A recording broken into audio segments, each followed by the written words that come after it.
শিক্ষার্থী বন্ধুরা, তোমরা সবাই কেমন আছো? সুস্থ আছো নিশ্চয়। আজ আমরা ষষ্ঠ শ্রেণীর গণিত বিষয়ের ব্যবহারিক জ্যামিতি সপ্তম অধ্যায় থেকে কিছু অংশ পাঠ করব। এই পাঠ শেষে কি শিখতে পারবো সেটা দেখি। আমরা একটা নির্দিষ্ট রেখাংশের পরিমাপ করতে পারবো। সেই নির্দিষ্ট রেখাংশের সমান দৈর্ঘ্যের আরেকটি রেখাংশ অঙ্কন করতে পারবো। এর জন্য আমাদের কি উপকরণ লাগবে? তোমরা উপকরণগুলো নিয়ে রেডি হও। আমরা প্রথমে উপকরণগুলো দেখি কি কি উপকরণ আমাদের সাথে আছে। ব্যবহারিক জ্যামিতি, আমাদের এই সমস্ত উপকরণ আমরা ব্যবহার করব।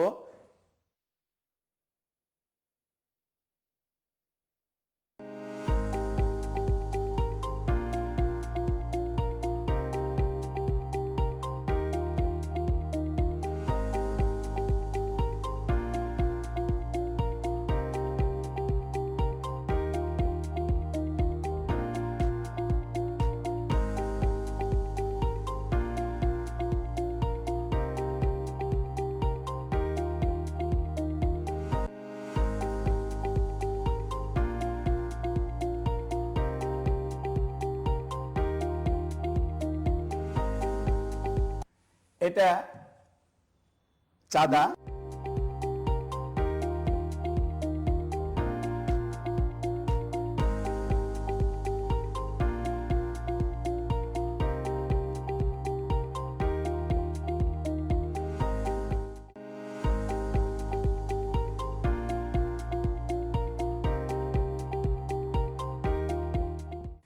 এটা ত্রিকোণী,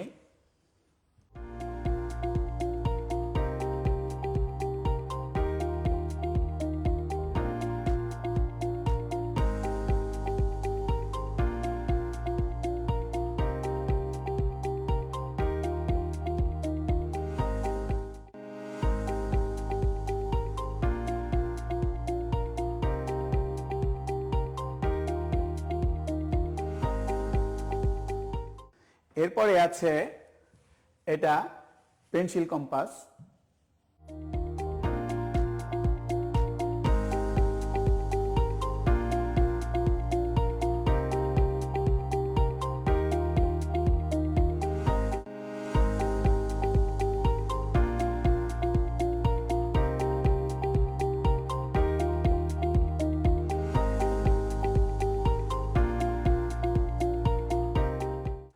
এটা আরেকটা কম্পাস,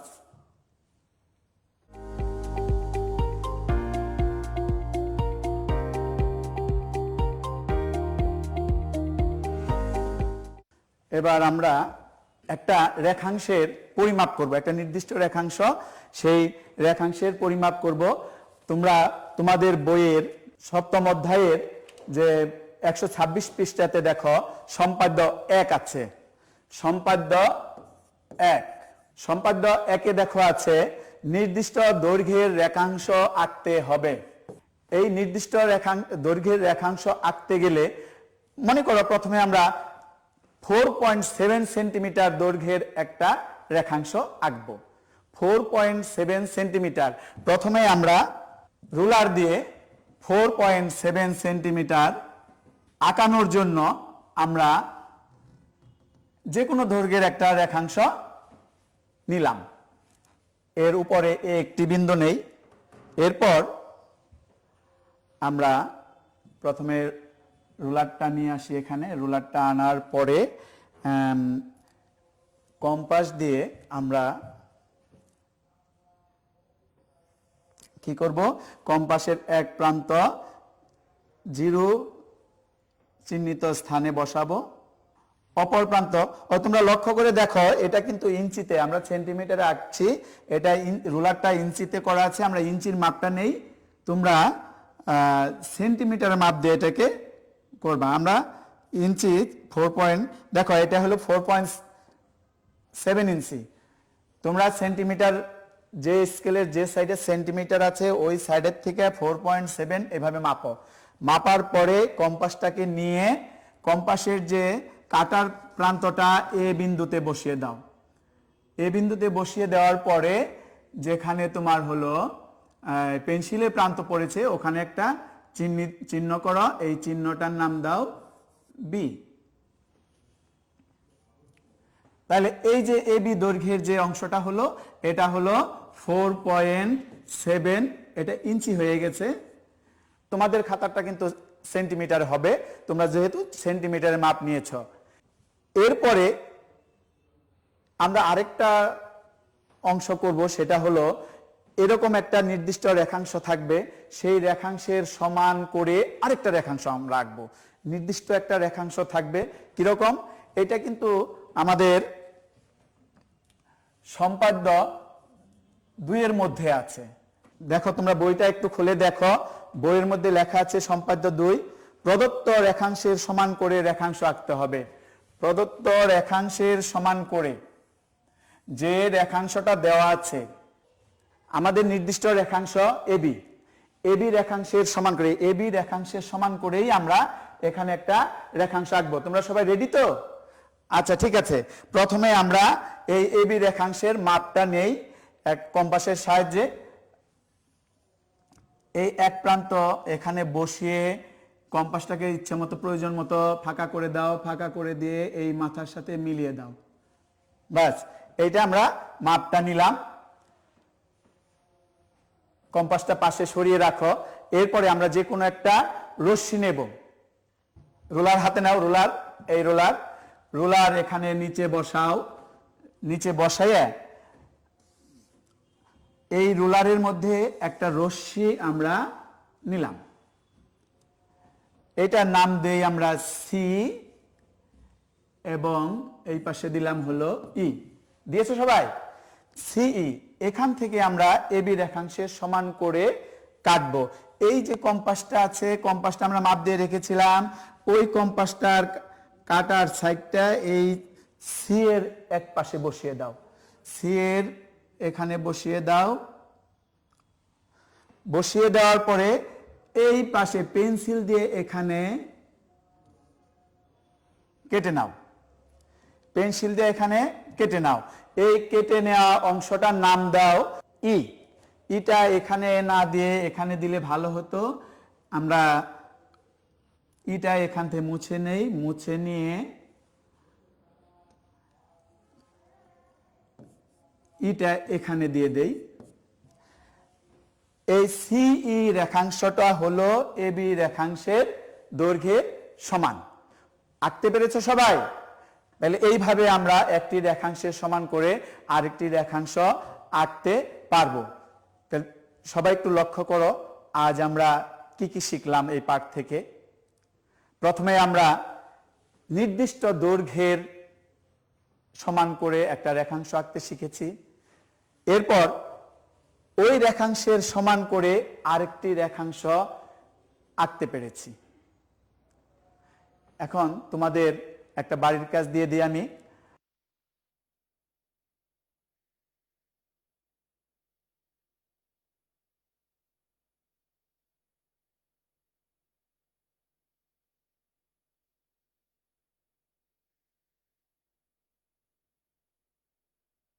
আচ্ছা, তোমরা কি বাড়ির কাজগুলো লিখে নিয়েছ? ঠিক আছে, তাহলে বাড়ির কাজগুলো করবে।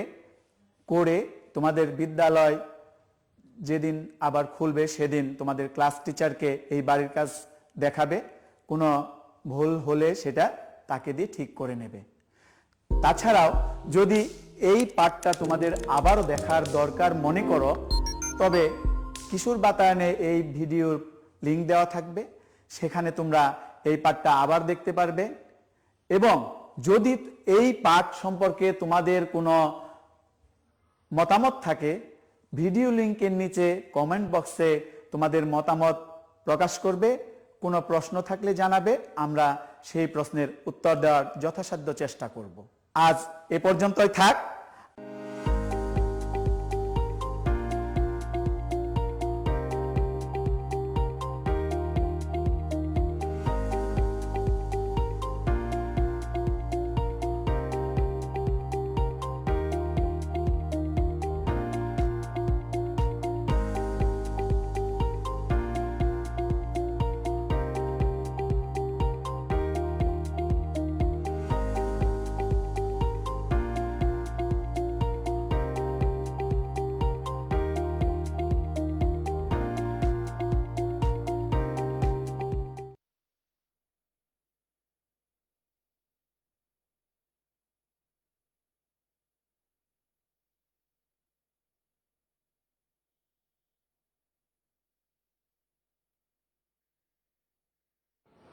আমার হাতেই আমার স্বাধীনতা, আমার হাতেই আমার সুরক্ষা। জীবাণুর বিরুদ্ধে এই যুদ্ধে আমি ভীত নই, লড়াই করতে প্রস্তুত। আপনি সঙ্গে আছেন তো? যা কিছু আছে সবটুকু নিয়ে আপনাদের সেবায় লড়ে যাচ্ছি দিনরাত। আপনি নিজের এবং দেশের সুরক্ষায় ঘরে থাকুন। যে সাহস নিয়ে তোমাদের জন্য দেশ স্বাধীন করেছি, এখন তোমাদের সময় এসেছে আমাদের জন্য লড়াই করার। এই যুদ্ধে আমরা কিছুতেই হারব না। আমাদের সবার সন্তান বাঁচবে সচেতন হলে। আমার হাতেই আমার সুরক্ষা।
আসসালামু আলাইকুম। প্রিয় শিক্ষার্থীরা, কেমন আছো তোমরা?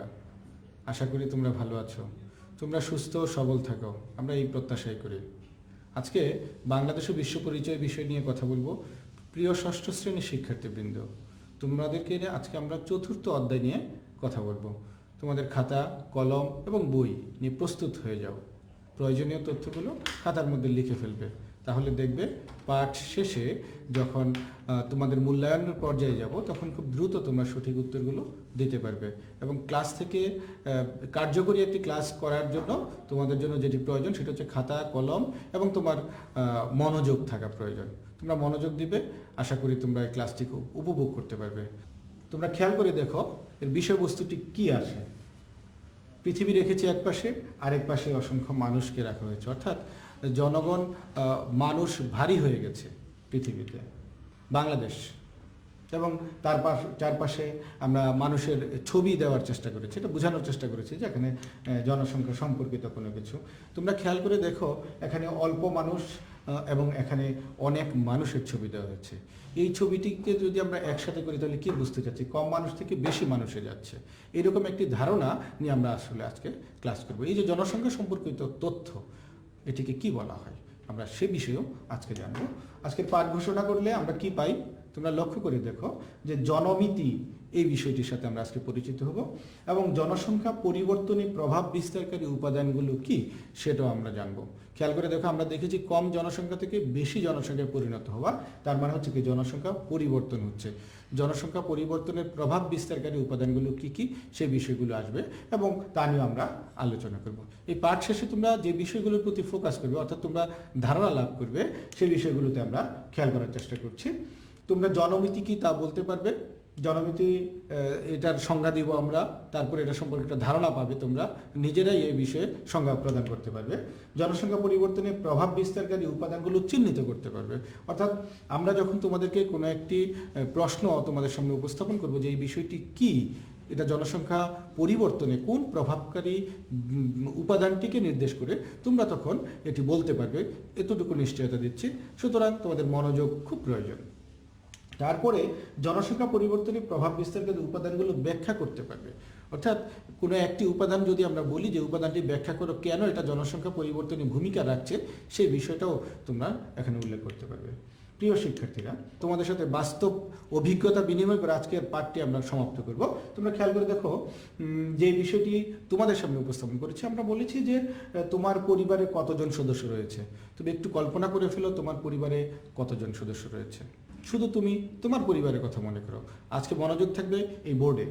তোমার চাচা অথবা মামার পরিবারে কতজন সদস্য রয়েছে, কয়েক সেকেন্ড সময় নাও এবং তুমি কল্পনা করে ফেলো তোমার চাচার পরিবার চিন্তা করো অথবা তোমার মামার পরিবার, যাদের মামা চাচা কেউ নেই, অন্য যে কোনো একটি পরিবারের কথা চিন্তা করো, সেই পরিবারে কতজন সদস্য রয়েছে। আমরা তারপরে বলছি তুমি যে বাসায় বা বাড়িতে অবস্থান করছো সেখানে কতজন লোক আছে।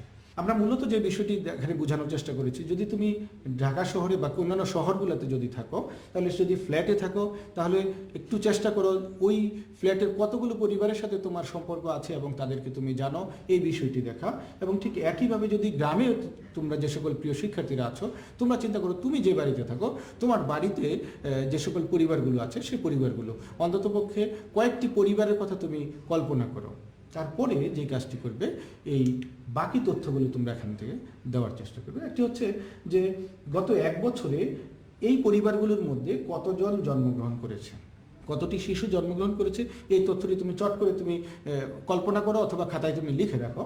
এবং তারপরে আমরা বলছি কতজন মৃত্যুবরণ করেছে, যদি মৃত্যুবরণ করে থাকে তুমি সেটা লিখো, যদি মৃত্যুবরণ না করে থাকে তোমার লেখার প্রয়োজন নেই, কিন্তু তথ্যগুলো তুমি কল্পনা করো। এবং আমরা ধীরে ধীরে পাঠের মধ্যে চলে যাচ্ছি। তোমরা খেয়াল করে দেখো কতজন বিয়ে করে এখানে এসেছে, অর্থাৎ আমরা বলতে চাচ্ছি যে পরিবারগুলোর কথা তুমি কল্পনা করছো তোমার বাড়িতেই হোক অথবা তোমার ফ্ল্যাটে পরিচিত পরিবেশের মধ্যে, তাদের পরিবারগুলোর মধ্যে বিয়ের পর কেউ এ বাড়িতে এসেছে এই ধরনের সংখ্যাটা তুমি একটু কল্পনা করো যে কতজন এখানে এসেছে। এবং ঠিক আরেকটা জিনিস চিন্তা করো, কতজন বিয়ে করে এখান থেকে চলে গেছে। যদি বিয়ের পর এখান থেকে হাউস শিফট করে থাকে তাহলে তোমার পরিচিত ওই পরিমণ্ডল থেকে কতজন চলে গিয়েছে সেটাও তুমি এখানে ঠিক করে রাখো।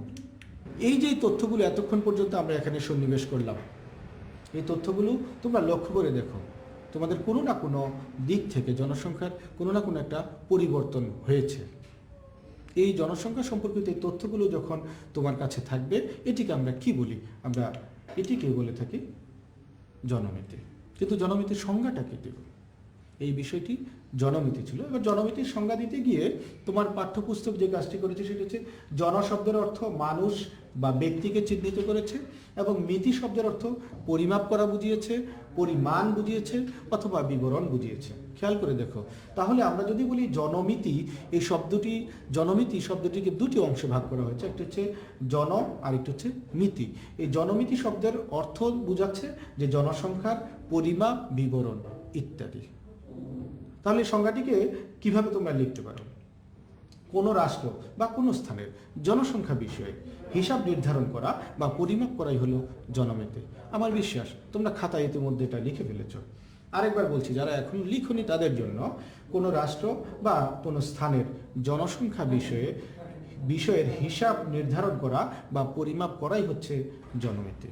প্রিয় শিক্ষার্থীরা, এই জনমিতির ধারণাটি তোমরা খেয়াল করে দেখো, এতক্ষণ পর্যন্ত আমি তোমাদেরকে নিয়ে যে কাজটি করিয়েছি, তোমার পরিবারের সদস্য সংখ্যা, আত্মীয় স্বজনদের কথা অথবা পাড়া প্রতিবেশীর কথা যে বলেছি, এই যে সামগ্রিক তথ্য, এই সামগ্রিক তথ্যটি হচ্ছে মূলত জনমিতি। আমার ধারণা আমরা হাতে কলমে এতক্ষণে শিখে ফেললাম যে জনমিতি কি আসলে। জনমিতির পর আমরা তোমাদেরকে আরেকটু পরিচিত করানোর চেষ্টা করছি যে কোনো নির্দিষ্ট ভূখণ্ডে স্থায়ীভাবে বসবাসকারী সকল মানুষের সমষ্টিকে ওই দেশের জনসংখ্যা বলা হয়। আর এই জনসংখ্যা কোথাও বাড়ে কোথাও কমে। এটি জনমিতির ধারণার সময় তোমরা পেয়েছ। আমরা এখানে অনেক মানুষের ছবি দেখছি, একটা যানবাহনে কিভাবে মানুষের গ্যাদারিং হয় সেই বিষয়টি এখানে ফুটিয়ে তোলা হয়েছে। এটা হচ্ছে সার্বিকভাবে জনসমষ্টির কথা বোঝাচ্ছি। এখানে হচ্ছে আদমশুমারি মানুষ গণনার হয়। বিভিন্ন শ্রেণীতে পাঠের সময় তোমরা জেনেছ যে মানুষ গণনাকে আদমশুমারি বলা হয়ে থাকে, এবং এটি প্রতি 10 বছরে একবার হয়। তোমরা খেয়াল করে দেখো, দেশ স্বাধীনতা লাভের পর 1974 সালে প্রথমে, তারপরে 81, 1991, 2001, 2011 সালে এবং 2021 সালে পরবর্তীতে তোমরা এই ধরনের আরেকটি আদমশুমারি পাবে। এই যে তথ্যটি উপস্থাপন, এটি মূলত এই জনমিতির কারণেই সেটি সম্ভব হয়েছে। তাহলে আমরা বলতে চাচ্ছি জনমিতির এটির একটি উদাহরণ যে 1961 সালে আমরা জনসংখ্যার পরিমাণটা বা তার ভলিউমটা অনেক কম ছিল, এবং সময়ের পরিবর্তনের সাথে সাথে আমরা যদি 2020-এর কথা কল্পনা করি, আমার মনে হয় তোমরা কোনো অংশে আমার সাথে দ্বিমত করবে না যে জনসংখ্যার পরিণতি বা পরিস্থিতি অনেকটা এইরকম। এই পাশাপাশি দুইটি কাল্পনিক চিত্রের মধ্যে মূলত কি বোঝানোর চেষ্টা করছি, যা বোঝাচ্ছি তা হচ্ছে জনসংখ্যার পরিবর্তন, অর্থাৎ জনসংখ্যা কম থেকে বেশি হচ্ছে। এই বিষয়টি আজকে আরও বেশি করে আমরা আলোচনা করব। এই তথ্যটিকে এখানে একত্রিত করে তোমাদের বোঝানোর চেষ্টা করছি যে মনে করো যে কোনো বন্ধুর নাম, তোমাদের কোনো বন্ধুর নাম শিহাব এবং শিহাবের ভাই বিয়ে করেছে এবং তার ভাবি তাদের সাথে থাকছে। এই তথ্যটি থেকে আমরা একটি আউটপুট পাবো এবং আমরা কি বুঝতে পারি সেটা দেখব। এবং সেই সঙ্গে মনে করো যে দীপ্তি তোমাদের আরেকটি বন্ধুর নাম এবং এই দীপ্তির ভাই আমেরিকাতে স্থায়ীভাবে বসবাস করার জন্য দেশ থেকে চলে গেছে, অথবা তোমরা বলতে পারো যে দীপ্তিদের পরিবার ছেড়ে সে আমেরিকাতে থাকার জন্য চলে গেছে। এই দুটি তথ্য থেকে আমরা কি উপলব্ধি করতে পারি বা কি বুঝতে পারি? তোমরা খেয়াল করে দেখো যে যদি আমরা শিহাবের পরিবারের কথা বলি, এখানে জনসংখ্যা বেড়েছে। অন্যদিকে দীপ্তির ভাই আমেরিকাতে চলে যাওয়ার কারণে সেখানে দীপ্তির পরিবারের জনসংখ্যা কমেছে।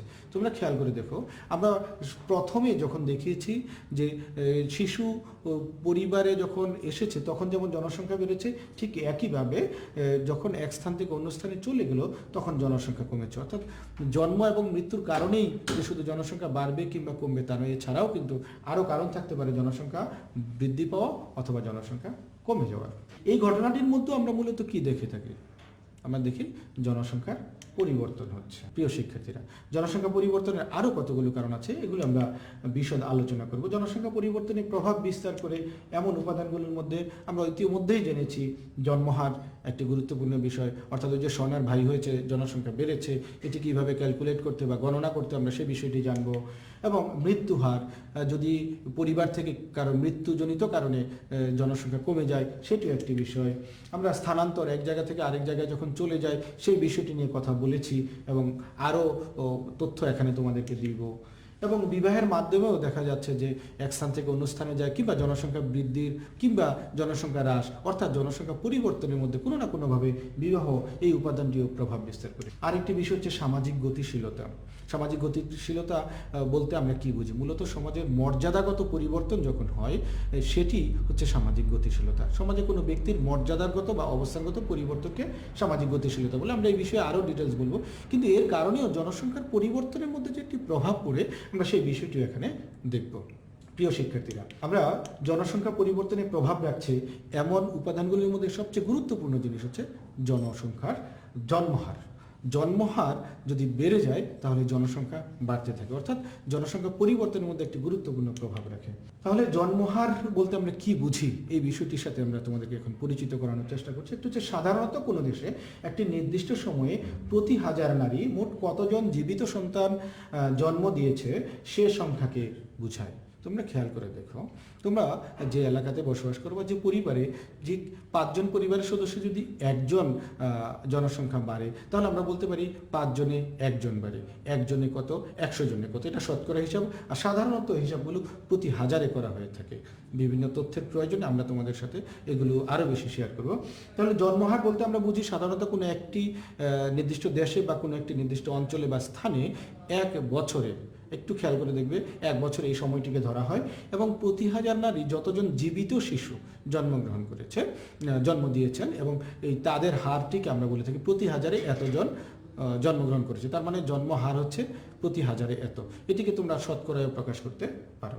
এই তথ্যটি উপস্থাপনের সাথে সাথে আমি দেখতে চাচ্ছি যে বেশি জন্মহারের দেশ কোথায়।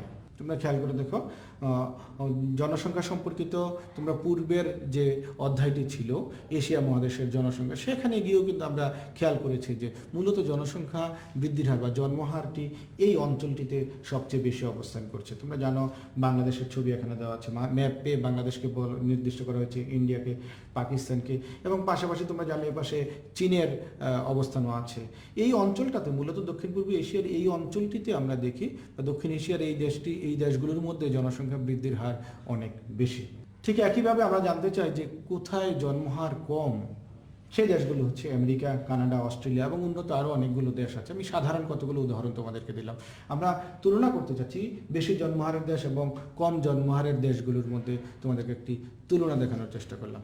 জন্মহার মূলত কি করে জনসংখ্যা পরিবর্তনে প্রভাব বিস্তার। এবার জনসংখ্যা পরিবর্তনে প্রভাব বিস্তার করে এমন আরেকটি উপাদানের কথা বলছি, সেটা হচ্ছে মৃত্যুহার। তোমরা খেয়াল করে দেখো যে মৃত্যু হার, অর্থাৎ যদি কারো মৃত্যু ঘটে তাহলে জনসংখ্যা কমে গেল, তাহলে এটিও তো জনসংখ্যা পরিবর্তনে একটি প্রভাব বিস্তার করে এই বিষয়টি। সুতরাং এটি জনসংখ্যা পরিবর্তনের প্রভাব বিস্তারকারী এমন একটি উপাদান মৃত্যুহার।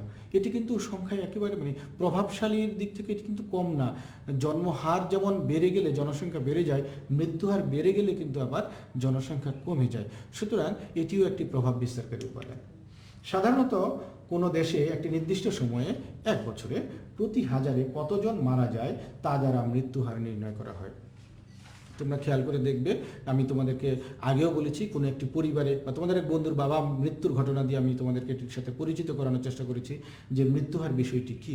মূলত প্রতি হাজারে কোনো একটি অঞ্চলে 1 বছরে যতজন মৃত্যুবরণ করে এই হিসাবটিকে বলা হয় মৃত্যুহার। এখানে প্রতি হাজারে হিসাব করা হয়, শতকরাতে তোমরা নিতে পারো, এটি কোনো সমস্যা নেই। তবে উপস্থাপন করতে হবে এটি কি হিসেবে নিয়েছি। যদি শতকরা হারে নেওয়া হয় সেটিও যেমন উল্লেখ করতে হবে, হাজারে হলে সেটিও বলতে হয়। আমরা এবার দেখতে চাই যে আমাদের এখানে মৃত্যুহারের অবস্থাটি কি ছিল, এখন কি অবস্থা এবং কেন এই ধরনের পরিবর্তন ঘটেছে। 1990 সালে প্রতি হাজারে মৃত্যুর হার ছিল 144 জন, অর্থাৎ 1000 জন 1 বছরের মধ্যে 1000 জন থেকে 144 জনের মৃত্যু হতো। এবং এই তথ্যটি তোমরা খেয়াল করে দেখো, 2015 সালে এসে প্রতি হাজারে মৃত্যুর হার চলে এসেছে 38 জনে। এই যে ব্যাপক মৃত্যুর হার হ্রাস পাওয়া, এটি সম্ভব হয়েছে আসলে কিভাবে? এটি সম্ভব হয়েছে মূলত চিকিৎসা বিজ্ঞানের উন্নতি ও সচেতনতার কারণে তা সম্ভব হয়েছে। প্রিয় শিক্ষার্থীরা, উন্নত চিকিৎসা পদ্ধতি গ্রহণ করার ফলে শিশু মৃত্যুর হার কমেছে। তোমরা জানো তোমাদের প্রত্যেককেই 6টি উল্লেখযোগ্য টিকা প্রদান করা হয়েছে ছোটবেলায়। এটি হয়তো তখন তোমরা বুঝতেই পারতে না তোমাদেরকে এই টিকা দেওয়া হয়েছে, অর্থাৎ 6টি মারাত্মক রোগের সাথে তোমরা ফাইট করে বেঁচে আছো। ঠিক বাংলাদেশের প্রেক্ষাপটে শিশু মৃত্যুহার রোধ করার জন্য এটি একটি গুরুত্বপূর্ণ ভূমিকা ছিল। সুতরাং আমরা বলতে চাচ্ছি চিকিৎসা বিজ্ঞান যত উন্নত হয়েছে মানুষের মৃত্যুর হারটি তত বেশি কমেছে এবং মানুষ কিন্তু এখন অনেক বেশি সচেতন।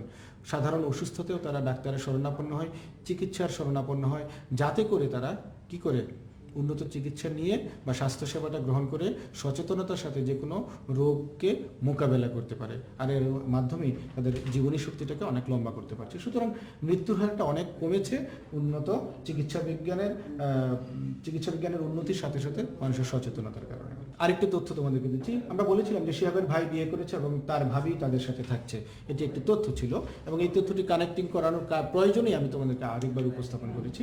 আরেকটি ছিল দীপ্তির ভাই আমেরিকায় স্থায়ীভাবে থাকার জন্য চলে গেছে। এই দুটি তথ্যের মধ্যে আমরা বলেছিলাম যে এখানে জনসংখ্যার পরিবর্তন হচ্ছে। তাহলে এই যে জনসংখ্যার পরিবর্তন, এটিকে আমরা বলে থাকি জনসংখ্যার স্থানান্তর। তোমরা খেয়াল করে দেখো, এক্ষেত্রে দীপ্তির ভাবির ক্ষেত্রে তিনি এক স্থান থেকে অন্য স্থানে এসেছেন, এটি স্থানান্তর।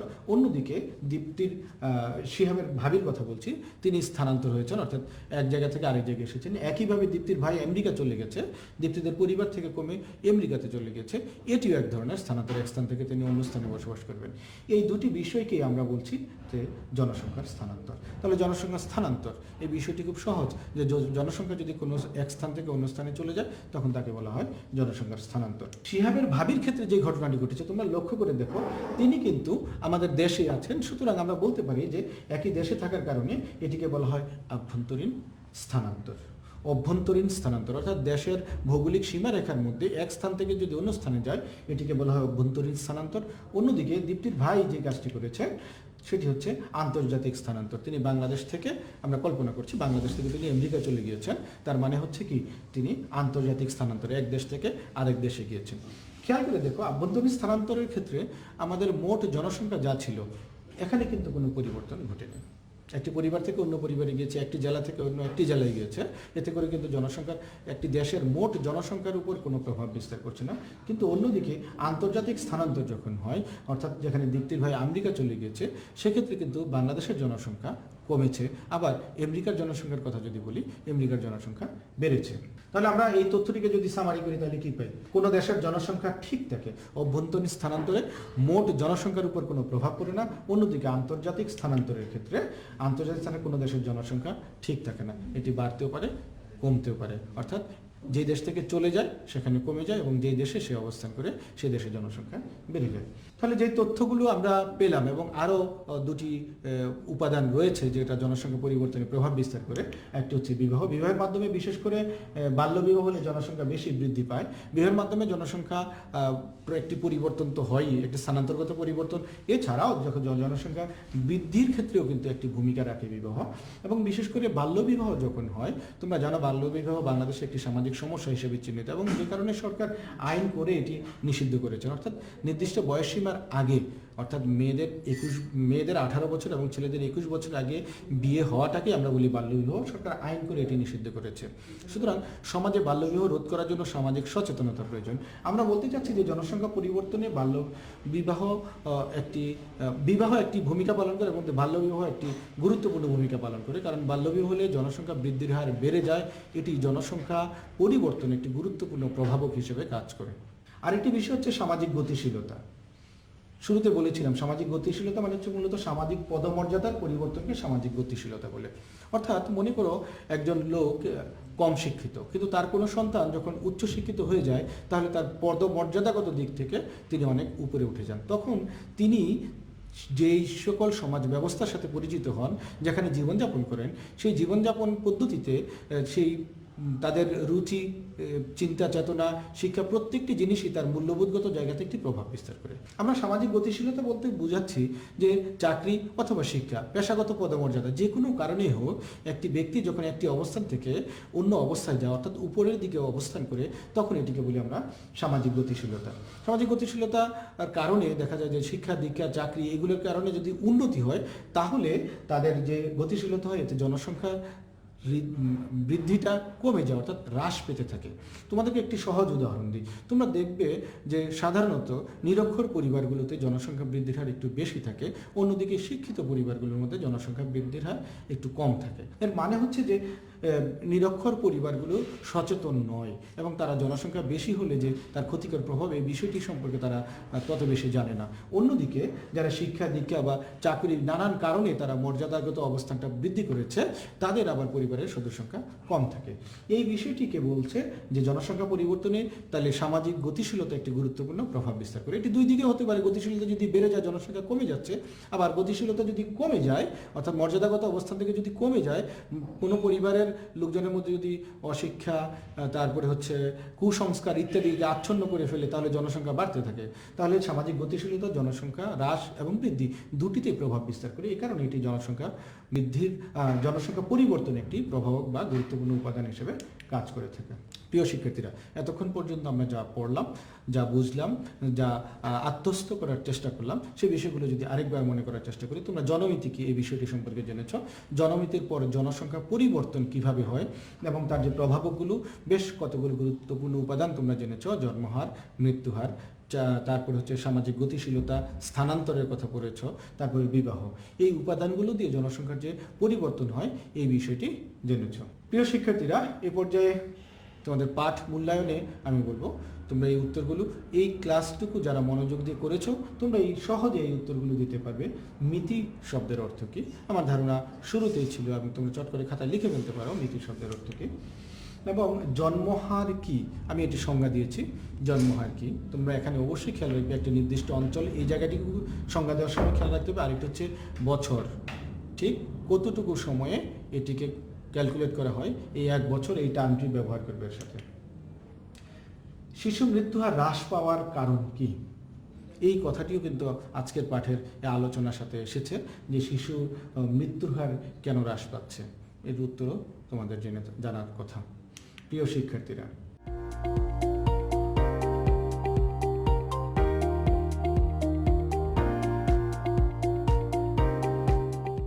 বাড়ির কাজ, যারা মনোযোগ দিয়ে এই পাঠটি খেয়াল করেছো, তোমরা বাড়ির কাজটি খুব সহজেই এটি করতে পারবে। জনসংখ্যা পরিবর্তনে স্থানান্তর কিভাবে ভূমিকা রাখছে তা উদাহরণ সহ ব্যাখ্যা করো। আমি যে দুটি উদাহরণ দিয়েছিলাম, একটি হচ্ছে অভ্যন্তরীণ স্থানান্তর, আরেকটি হচ্ছে আন্তর্জাতিক স্থানান্তর। তোমরা আমি যে উদাহরণগুলো দিয়েছি এর বাইরে গিয়ে তোমরা নিজের চিন্তা চেতনা, নিজেদের পরিবার, আত্মীয় স্বজন, এই সামাজিক প্রেক্ষাপট থেকে, তোমার পরিচিত জায়গা থেকে তোমরা এই উদাহরণটি ঠিক করবে। এবং স্থানান্তর কি, এই উত্তরটি লেখার জন্য প্রথমে স্থানান্তর কি সেটি লিখবে, তারপরে স্থানান্তরকে যে দুটি ভাগে ভাগ করা হয়েছে, অভ্যন্তরীণ এবং আন্তর্জাতিক স্থানান্তর, এই দুটি দিক লিখবে।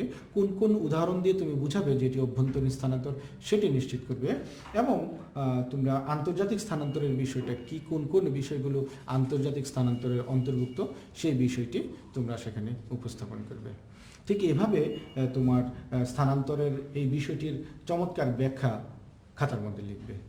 যখন শ্রেণী কার্যক্রম শুরু হয়ে যাবে তখন তোমার শ্রেণী শিক্ষক কিংবা বিষয় শিক্ষকের কাছে কাজটি জমা দেবে এবং শিক্ষক দিয়ে মূল্যায়ন করিয়ে নেবে তোমার চিন্তা এবং তোমার বুদ্ধি বিবেচনার আলোকে তুমি যে উত্তরটি লিখেছো এটি কতটা যথার্থ হয়েছে। আজকের ক্লাসটি মোটামুটি এই পর্যন্তই, কিন্তু তোমাদের যে সকল বন্ধুরা এই ক্লাসটি মিস করেছো তারা যদি এই ক্লাসটি আরেকবার দেখতে চাও তাহলে তোমরা কিশোর বাতায়নে এই ক্লাসটি দেখতে পারবে। তোমরা প্রতিনিয়ত এই শিক্ষা এবং শিক্ষা পরিবারের সাথে সম্পৃক্ত থাকো, তাহলে তোমরা তোমাদের উন্নত কেরিয়ার গড়ার পথেই থাকবে। শিক্ষার্থীরা, আজকে যে বাড়ির কাজটি দেওয়া হলো এটি ঠিকভাবে করবে এবং শিক্ষকের কাছে জমা দেবে। তোমাদের সুস্থতা কামনা করি। সুস্থ থাকো, সুন্দর থাকো। ধন্যবাদ তোমাদেরকে।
Hello dear students, Assalamu alaikum.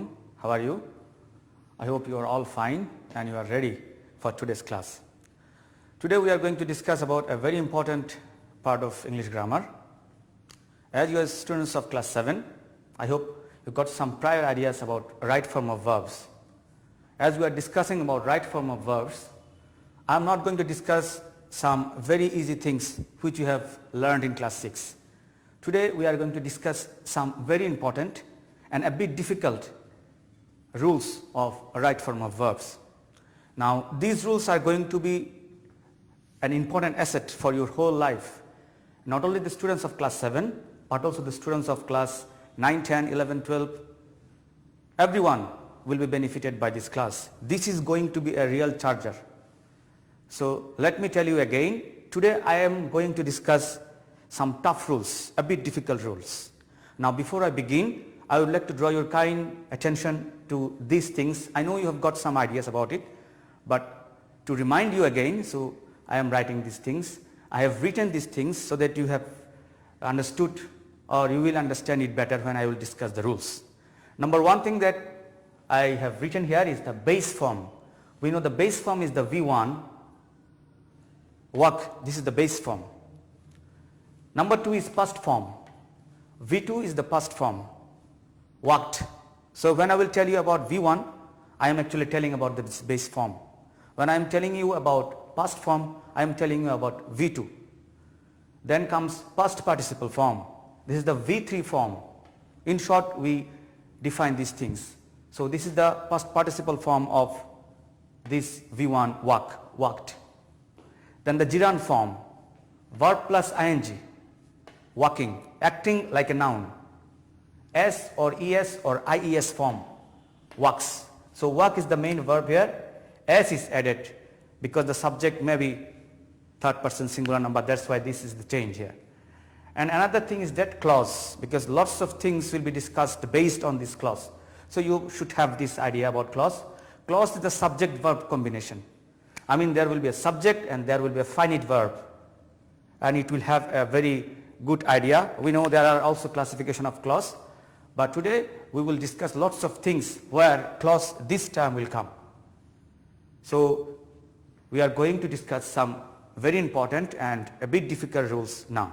Let's see rule number 1. If there is as if or as though or since in the middle, then what kind of grammatical changes would happen? If there is simple present tense or present indefinite tense or present perfect tense, there will be past indefinite tense or simple past tense. Past indefinite means subject plus V2. That means the past form of this verb. Then there comes, if there is past indefinite tense, there will be past perfect tense. Past perfect means subject plus head plus V3. So there are two clauses. As we discuss about clause, if there are two clauses, and if there is as if or as though or since in the middle, then what kind of grammatical changes would happen here? We will see from here. So if there is present indefinite tense in the first clause or present perfect tense in the first clause, and if there is as if or as though or since, the tense of the another clause will be past indefinite.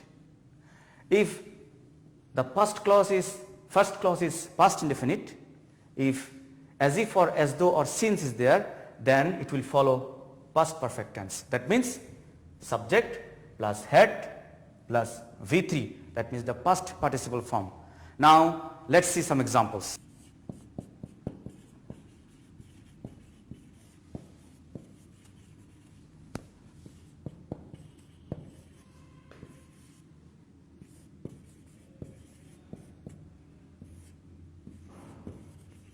Okay, so this is an example.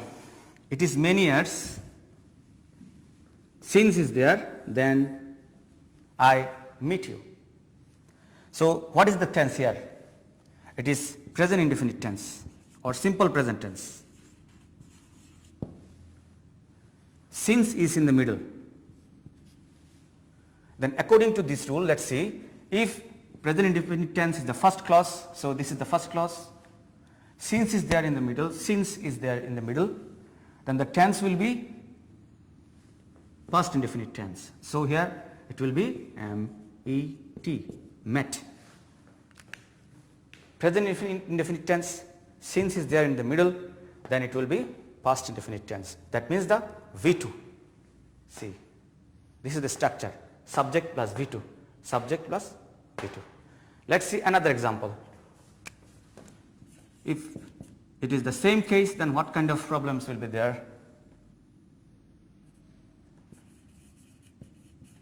It was many years since I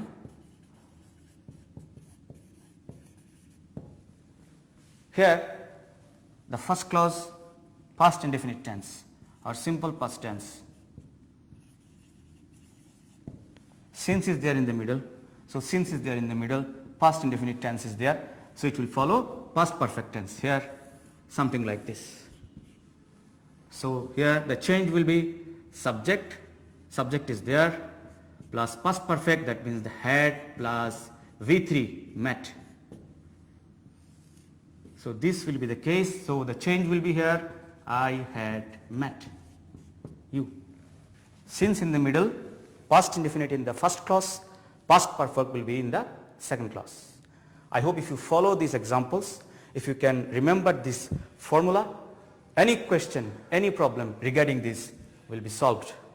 Now the grammatical changes or the language changes, it depends on you. How you will change your language or how will form the language depends on you. But how the verb will be changed, this is the main thing that I am going to discuss now.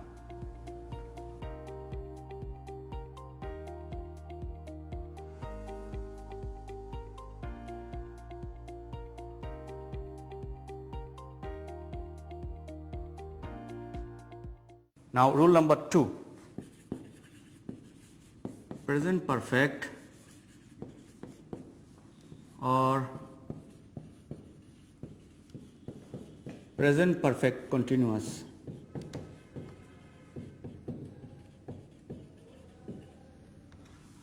Past perfect or past perfect continuous.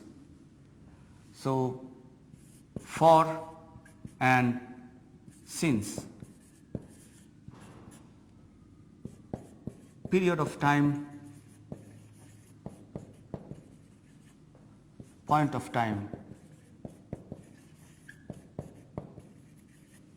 It has been raining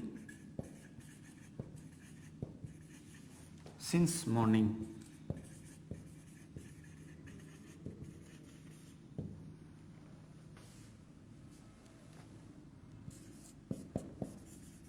It has been raining for 2 days.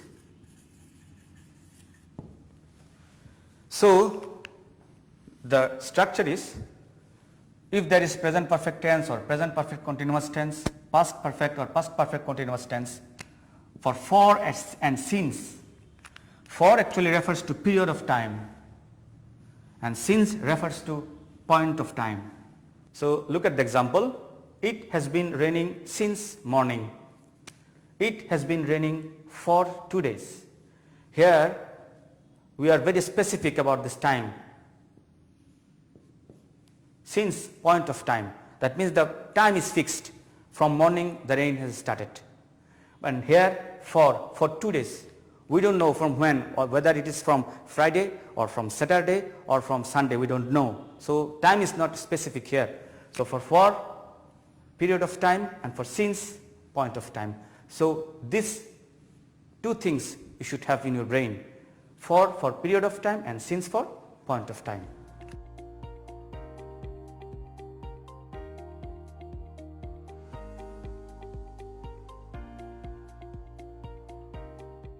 Now rule number 3.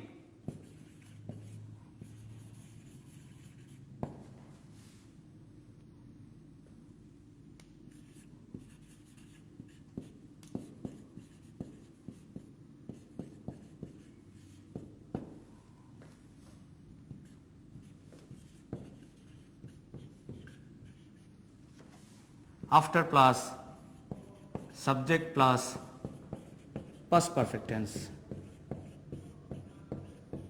That means subject plus had plus V3. So if there is before, in the middle, after, in the middle, it will be subject plus past perfect, subject plus past indefinite for after, subject plus past indefinite for before, and subject plus past perfect for after. So this rule is here and this rule is here.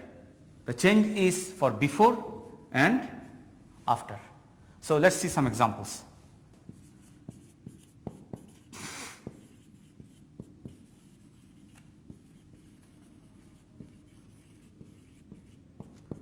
After the rain had stopped.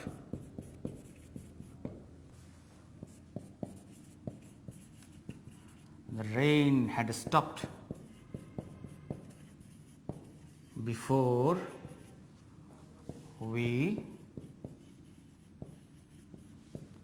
started. For whom? So these are two examples. See, after is there, before is there.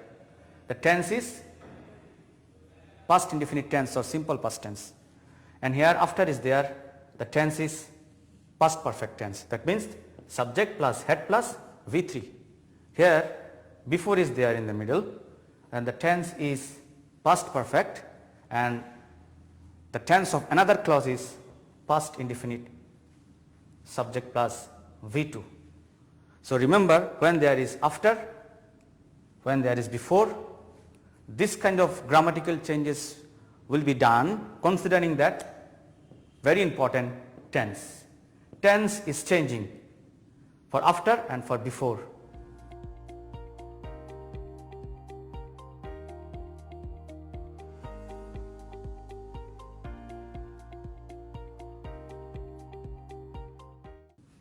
Now another rule, rule number 4. If there is keep, help without remain, help without remain with a view to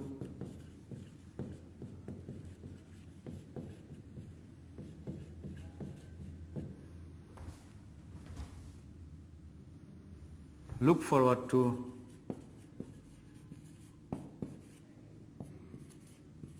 would you mind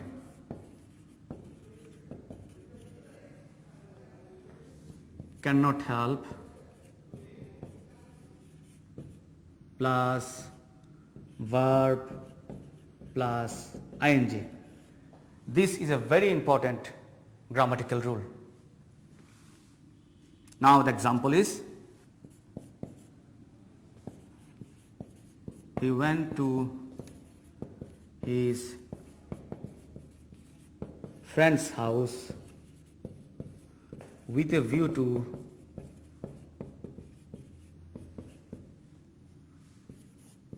getting a book.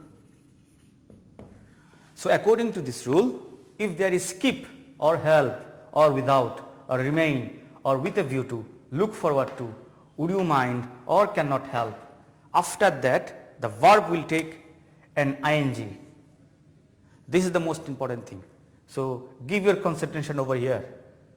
If there is anything like this, then after this the verb will be verb plus ing. Now let's see the example. He went to his friend's house. Why? With a view to. Then according to rule there will be verb plus ing. We know get, when it becomes getting, it becomes double T. So getting, TT, ing, a book. So you can make lots of sentences using this. Would you mind giving me your pen? I look forward to getting your reply. This is very important. We frequently use this rule in different grammatical things or in our writing.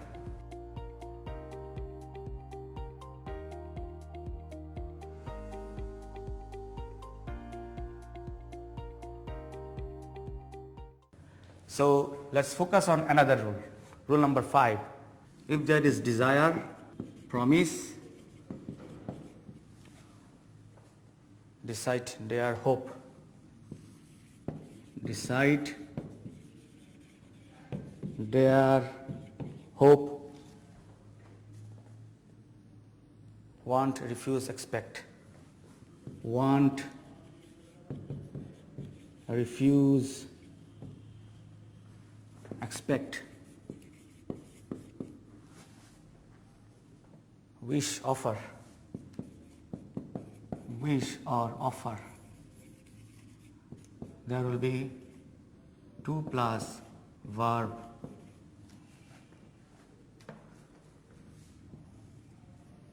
So example is, I have decided to do it. If there is desire, if there is promise, decide, dare, hope, want, refuse, expect or wish or offer, there will be infinitive to. That means to plus base form of the verb. So example is, I have decided to do it. After decided, because decided, this is the verb here. So according to this rule, after decided there will be to plus base form. That means this is infinitive, to do it. Dear students, you have to remember and you have to memorize these verbs. And you have to memorize that if this kind of verb is there in the example, after this verb there will be to plus V1. So there is only one way is to memorize these verbs. Otherwise you will not be able to understand, or you will not be able to answer the right change of the verb.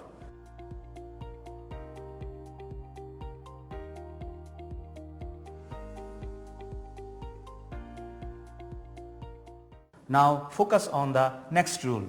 We have seen that in previous rule a change, and this will be another. Excuse, avoid,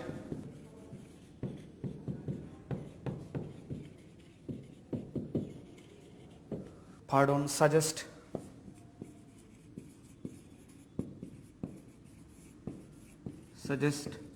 start, practice, prefer,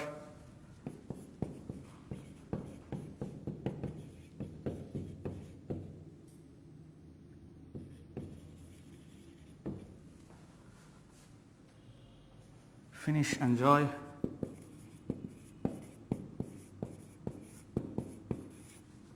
then verb plus ing. Let's see an example.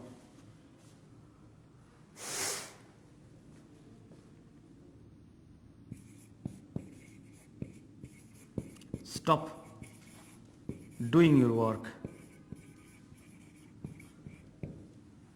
So this is also another very important thing. In the previous rule we have seen if there are some verbs, after this verb there will be to plus verb, that means the infinitive form, but here the form is changes. Remember, these verbs should be memorized. So according to this rule, if there is excuse or stop or avoid or advise or consider or pardon, suggest, start, practice, prefer, finish, enjoy, if any verb is there, after this verb there will be verb plus ing. This is an example. Stop, this is the verb here. So according to this rule, if there is a stop, this kind of verb, then after this the verb will be with an ing. So do is the main verb, after do ing is added. According to this rule, this is a correct sentence. So stop doing your work. Let's see another example. He started, within bracket, work on it. If this is an example, according to this rule, what will be the change here? Can you guess? So according to this rule, the change will be he started working. If there is a start, after start, verb plus ing. He started working on it.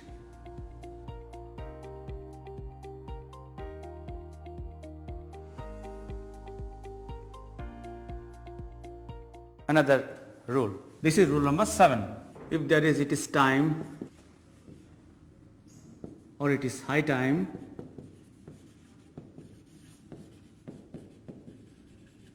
or there is wish or fancy,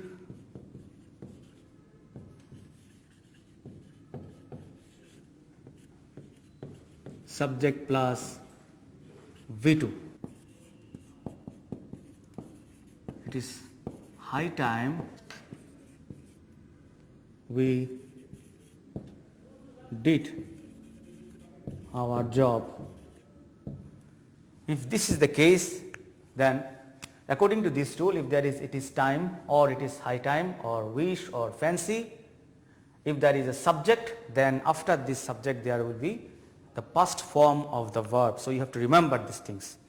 If there is it is time or it is high time or wish or fancy, after this the subject, then verb will be of past form. It is high time.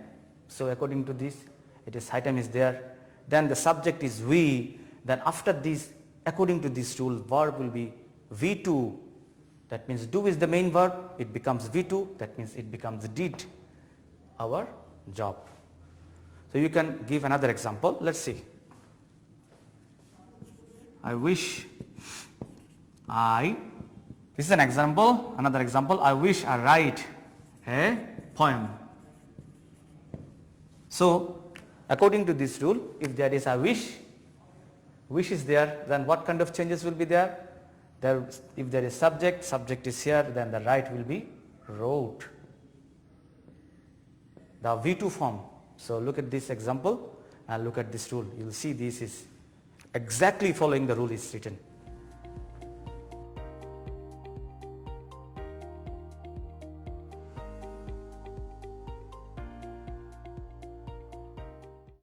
Use the right form of verbs. The right form of verbs. You have to change these verbs according to the rules discussed. 10 years have passed since Karim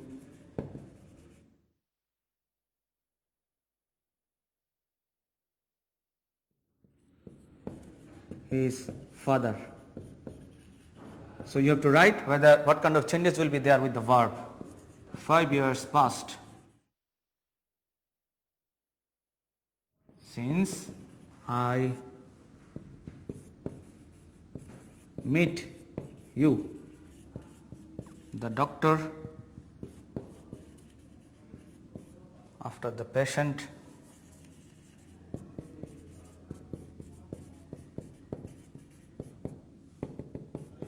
die. D. We cannot help. Laugh is the verb at his work. So you have to tell me what kind of changes will be there with this verb. Okay dear students, now these are the homework for you. 10 years have passed since Karim, within bracket the verb is lose, his father. 5 years passed since I, within bracket the verb is meet, you. The doctor, verb is come, after the patient, die is the verb. Then D number, we cannot help, within bracket the verb is laugh, at his work. And this one I have finished, verb is read the book. So you have to change these verbs according to the rule that I discussed in this class.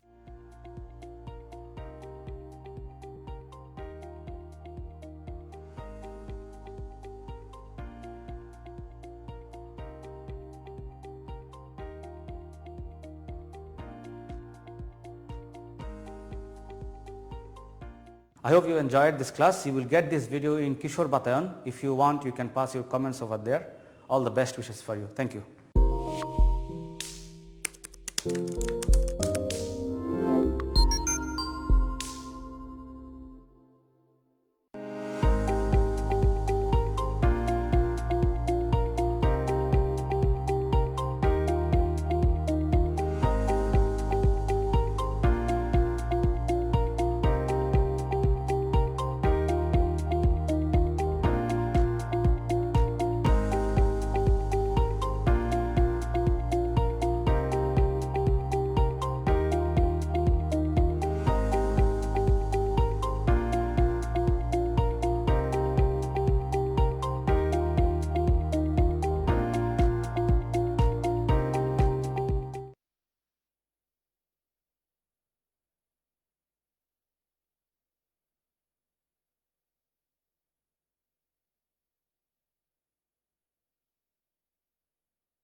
আমার হাতেই আমার স্বাধীনতা, আমার হাতেই আমার সুরক্ষা।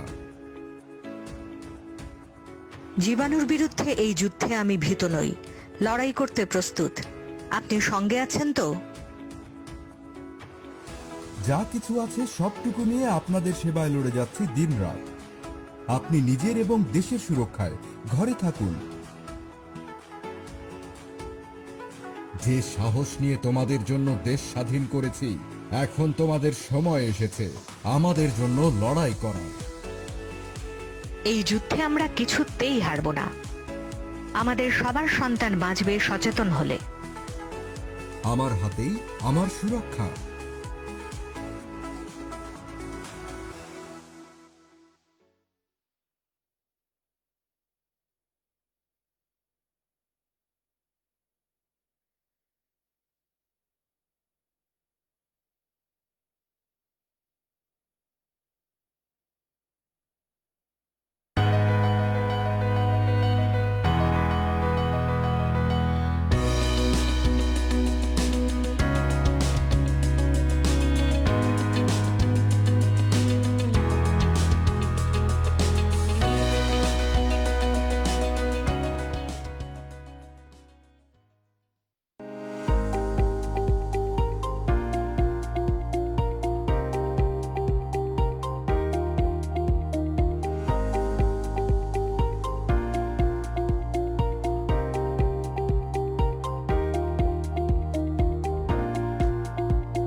সবাইকে শুভেচ্ছা জানিয়ে শুরু করছি আমাদের আজকের প্রোগ্রাম আমার ঘরে আমার স্কুল। আমরা আজকে সপ্তম শ্রেণীর বাংলা দ্বিতীয় পত্র শিখব। শিক্ষার্থী বন্ধুরা, তোমরা বই এবং খাতা নিয়ে প্রস্তুত হয়ে যাও। আমরা শিখব শব্দ গঠন। শব্দ গঠনের যে প্রক্রিয়া দুটো আছে, প্রত্যয়ের সাহায্যে শব্দ গঠন, যেটা আমরা গত ক্লাসে শিখেছিলাম, সবার আশা করি মনে আছে। আজকে আমরা শিখব সমাজের সাহায্যে শব্দ গঠন। সমাস কি সেটা আগে আমাদেরকে জানতে হবে। পরস্পর সম্পর্কযুক্ত অর্থবোধক দুটোর পদের মিলনকে সমাস বলে।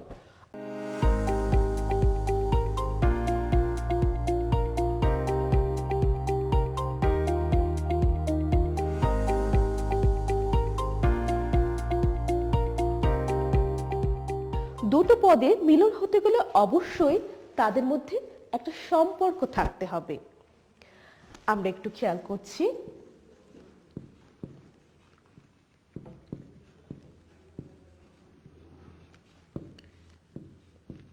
অরুণের ন্যায় রাঙা, অরুণ রাঙা।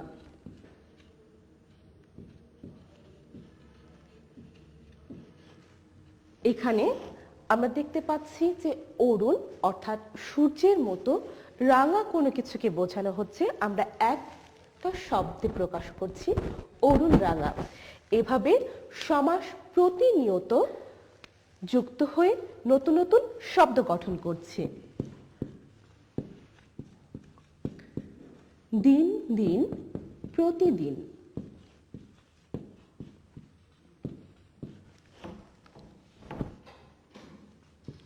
মা ও বাবা, মা বাবা। দুই বা তার অধিক পদের মিলনে গঠিত হচ্ছে সমাস। তাহলে শব্দ গঠনের প্রক্রিয়া হিসেবে আমরা পাচ্ছি প্রত্যয়ের সাহায্যে শব্দ গঠন এবং সমাসের সাহায্যে শব্দ গঠন। কখনো কখনো আমরা বলে থাকি উপসর্গ, সন্ধি, পদ পরিবর্তন বা বিভক্তির সাহায্যে শব্দ গঠন হয়, কিন্তু উপসর্গ শব্দ গঠনের প্রক্রিয়া নয়, শুধুমাত্র সহায়ক। আমরা যদি একটু খেয়াল করি উপসর্গ কি, তাহলে আমরা বুঝতে পারবো যে উপসর্গ আসলে আলাদা কোনো কিছু নয়, বরং সমাসেরই একটা অংশ। উপসর্গ কি?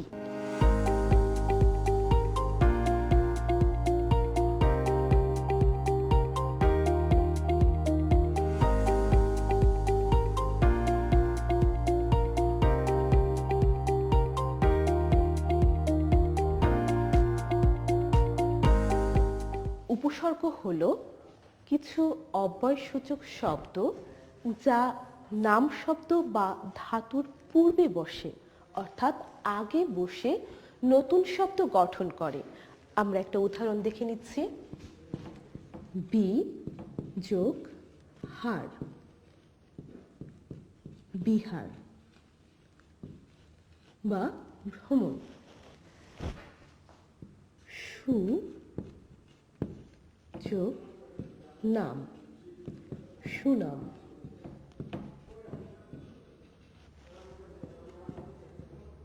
পরি যোগ নাম, পরিণাম। আমরা দেখতে পাচ্ছি যে একটা শব্দের আগে অব্যয় জাতীয় শব্দ যুক্ত হয়েছে, কখনো বি, কখনো সু, কখনো পরি। তার জন্য সৃষ্টি হয়েছে নতুন নতুন শব্দগুলো। এই যে উপসর্গ যেটা আগে যুক্ত হচ্ছে, অব্যয় জাতীয় শব্দ আমরা বলছি, এর নিজস্ব কোনো অর্থ নেই। যদি আমরা এগুলোর অর্থ বের করতে চাই, এদের কোনো অর্থ নেই, কিন্তু এই শব্দাংশগুলো মূল শব্দের সাথে, কখনো নাম শব্দ বা ক্রিয়া শব্দের সাথে যুক্ত হয়ে একটি নতুন অর্থপূর্ণ শব্দ সৃষ্টি করছে, যার জন্য আমরা বলে থাকি উপসর্গের কোনো অর্থবাচকতা নেই, অর্থাৎ উপসর্গের নিজস্ব কোনো অর্থ নেই, কিন্তু অর্থ দ্যোতকতা আছে। এই অর্থ দ্যোতকতা কি? নতুন শব্দ সৃষ্টির ক্ষমতা। অর্থাৎ উপসর্গের নিজস্ব কোনো অর্থ নেই, কিন্তু নতুন নতুন শব্দ তৈরি করতে পারে। উপসর্গ নতুন অর্থবোধক শব্দ তৈরি করে। নতুন অর্থবোধক শব্দ কখনো অর্থের পূর্ণতা সাধন করে, অর্থাৎ একটি শব্দের পরিপূর্ণ অর্থ প্রকাশ করে, কখনো অর্থের সম্প্রসারণ ঘটায়, কখনো সংকোচন হয়। উপসর্গ কখনো সম্প্রসারণ অর্থাৎ বিস্তৃত করে, আবার কখনো কখনো অর্থকে সংকোচন অর্থাৎ ছোট করে নিয়ে আসে, ছোট পরিসরে দেখায়, আবার কখনো শব্দের অর্থের পরিবর্তন ঘটায়। আমরা একটু উদাহরণের সাহায্যে দেখে নিতে পারি। আমরা বলছি উপসর্গ নতুন শব্দের অর্থ তৈরি করে। নতুন শব্দ তৈরি, হা একটি উপসর্গ, তার সাথে আমরা ভাত শব্দটা যোগ করলাম, হা ভাত। হা উপসর্গ যেহেতু তার কোনো অর্থ নেই, ভাত অন্ন। এখানে নতুন যে শব্দটা সৃষ্টি হয়েছে সেটা হা ভাত বোঝাচ্ছে অন্নের অভাব। নতুন শব্দ সৃষ্টি করেছে। পূর্ণতা সাধন, পরিপূর্ণ।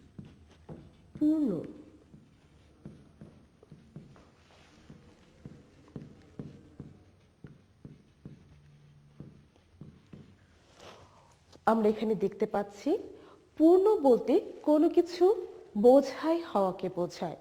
তার সাথে যদি আমরা পরি উপসর্গটা যোগ করি তাহলে সেটাকে পুরোপুরি সঠিক মাত্রায় বোঝানোকে বোঝায়, যেটা অর্থের পূর্ণতা সাধন ঘটায়, অর্থের সম্প্রসারণ,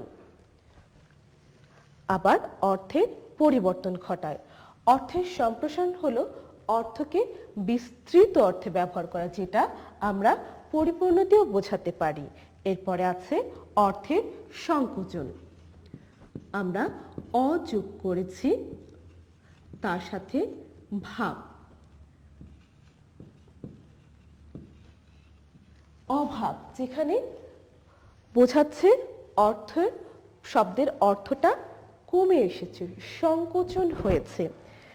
এবং সবশেষে আমরা উপসর্গের আরেকটি বৈশিষ্ট্য, শব্দের অর্থের পরিবর্তন সাধন করা।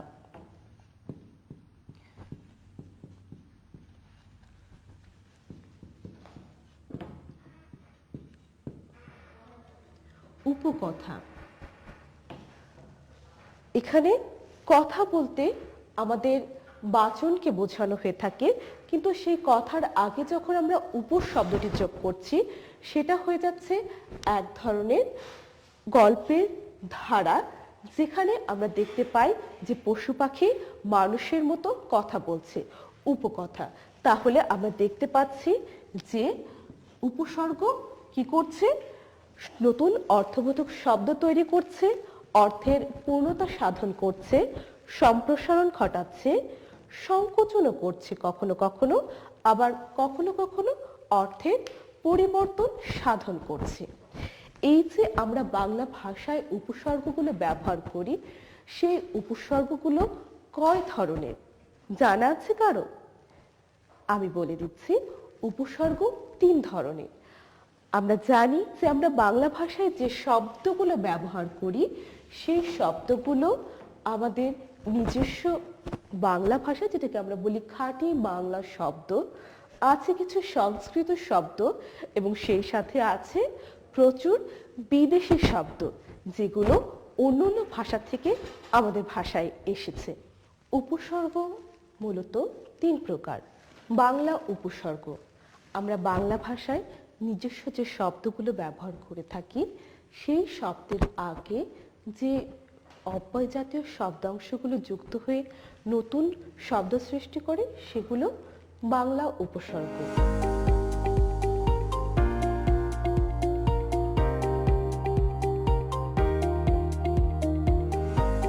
বাংলা উপসর্গ মোট 21টি।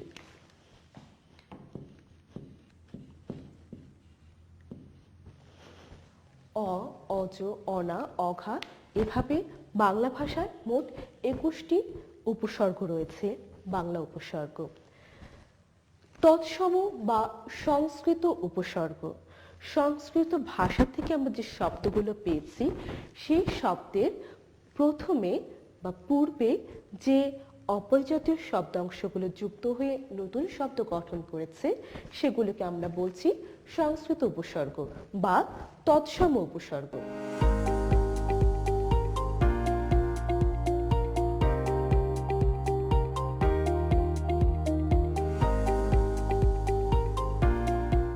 তৎসম শব্দের অর্থটা সবার খেয়াল আছে।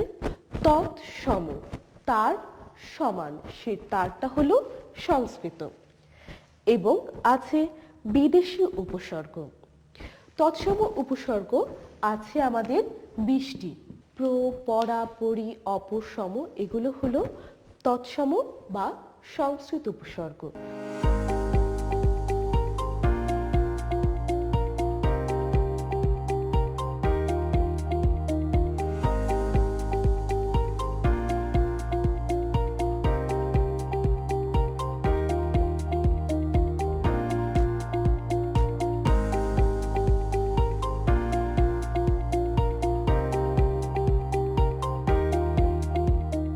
আর আছে বিদেশি উপসর্গ, যার নির্দিষ্ট কোনো সংখ্যা আমাদের জানা নেই, কারণ বিভিন্ন ভাষা থেকে বিভিন্ন সময় বিভিন্ন উপসর্গগুলো আমাদের বাংলা ভাষায় এসেছে। এর মধ্যে আরবি, ফার্সি, হিন্দি সহ বহু উপসর্গ আমরা ব্যবহার করে থাকি। খাস, লা, গড়, বে, এগুলো হলো বিদেশি উপসর্গ। আমরা একটু উদাহরণ দিয়ে দেখে নিচ্ছি।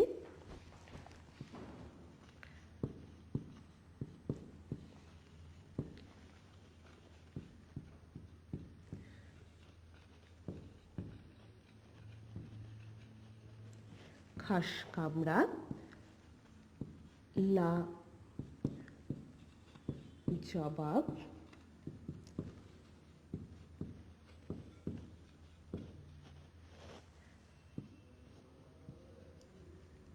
বেল পাতা,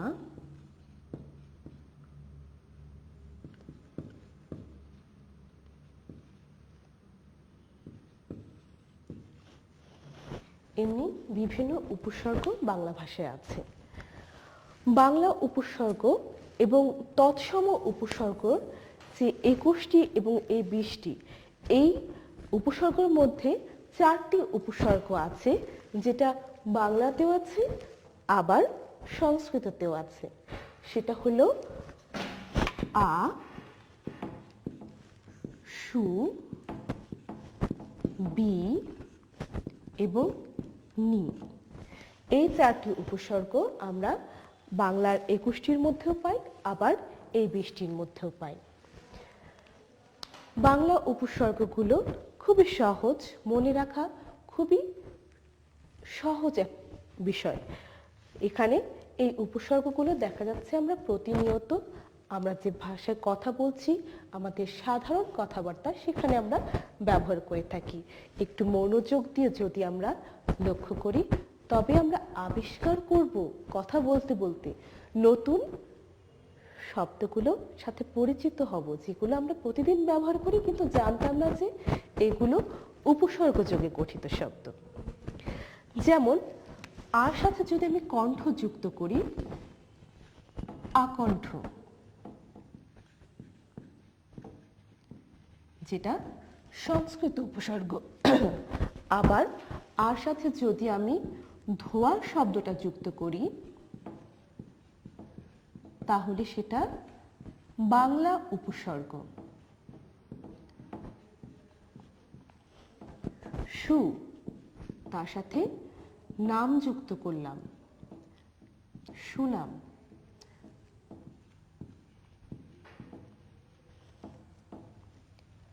কিংবা সুর সাথে যদি আমি কণ্ঠ যুক্ত করি, সেটা হবে সুকণ্ঠ, যেটা সংস্কৃত উপসর্গ।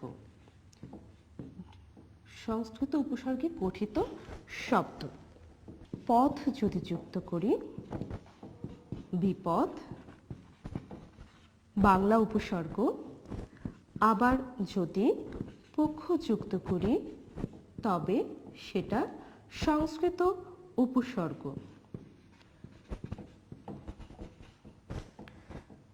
নি শব্দ, নি শব্দটা, এই উপসর্গটা আমরা একই সাথে বাংলাতেও পাই এবং সংস্কৃততেও পাই। নির সাথে যদি লাজ শব্দটা যুক্ত করা হয়, লাজ যেহেতু বাংলা শব্দ, যার জন্য নীলাজ শব্দটা বাংলা উপসর্গের মধ্যে উপসর্গযোগে গঠিত শব্দ।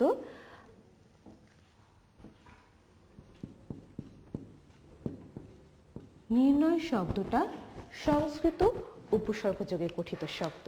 তাহলে আমরা দেখতে পেলাম উপসর্গের তিনটি ভাগ, বাংলা, তৎসম এবং বিদেশি।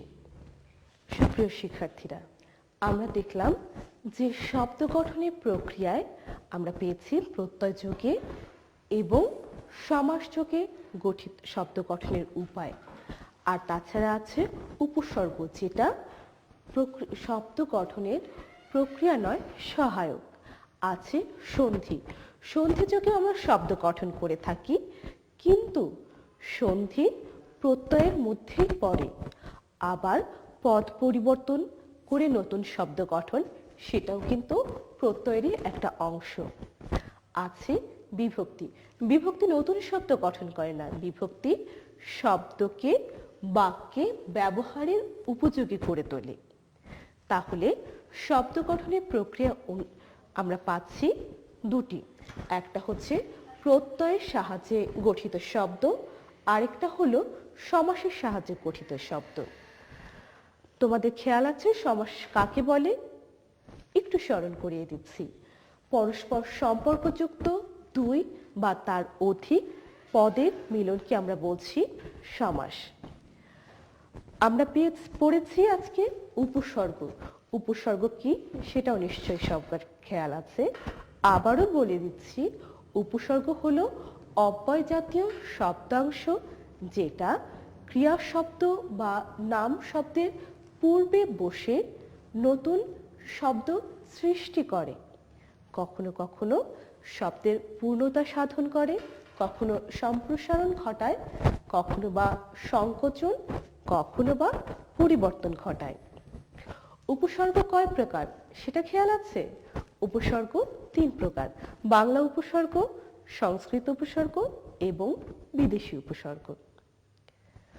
শিক্ষার্থী বন্ধুরা, আমরা কিছু বাড়ির কাজ দিচ্ছি, যে বাড়ির কাজগুলো তোমরা বাড়িতে করবে আজকের তারিখ দিয়ে, এবং তোমাদের যখন স্কুল খুলবে বিষয় শিক্ষককে সেই বাড়ির কাজগুলো তোমরা দেখাবে, তিনি সেগুলো বিবেচনা করে তোমাদেরকে নম্বর দেবেন। বাড়ির কাজ আমরা যেটা শিখেছি উপসর্গ, সেখান থেকে উপসর্গগুলো ঠিক শ্রেণীতে বিন্যস্ত করো। আমরা এখানে 10টি উপসর্গ দেখতে পাচ্ছি, কোনটা কোন উপসর্গ সেটা তোমাদেরকে লিখতে হবে। এবং আছে উপসর্গের নিজস্ব কোনো অর্থ নেই কিন্তু অর্থের দ্যোতকতা আছে, সেটা বুঝিয়ে লিখতে হবে। অর্থ নেই কিন্তু অর্থের দ্যোতকতা অর্থাৎ অর্থ সৃষ্টির ক্ষমতা আছে, সেটা বুঝিয়ে লিখবে।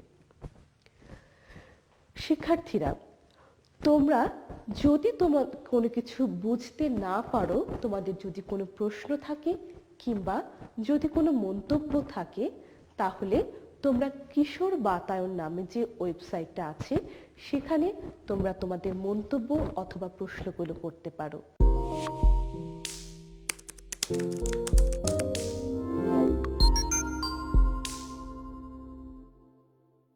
তাছাড়া সেখানে তোমাদের জন্য আছে কুইজ, তোমরা সেই কুইজে অংশগ্রহণ করতে পারবে, যার জন্য তোমাদেরকে কিশোর বাতায়নটা লগ ইন করতে হবে।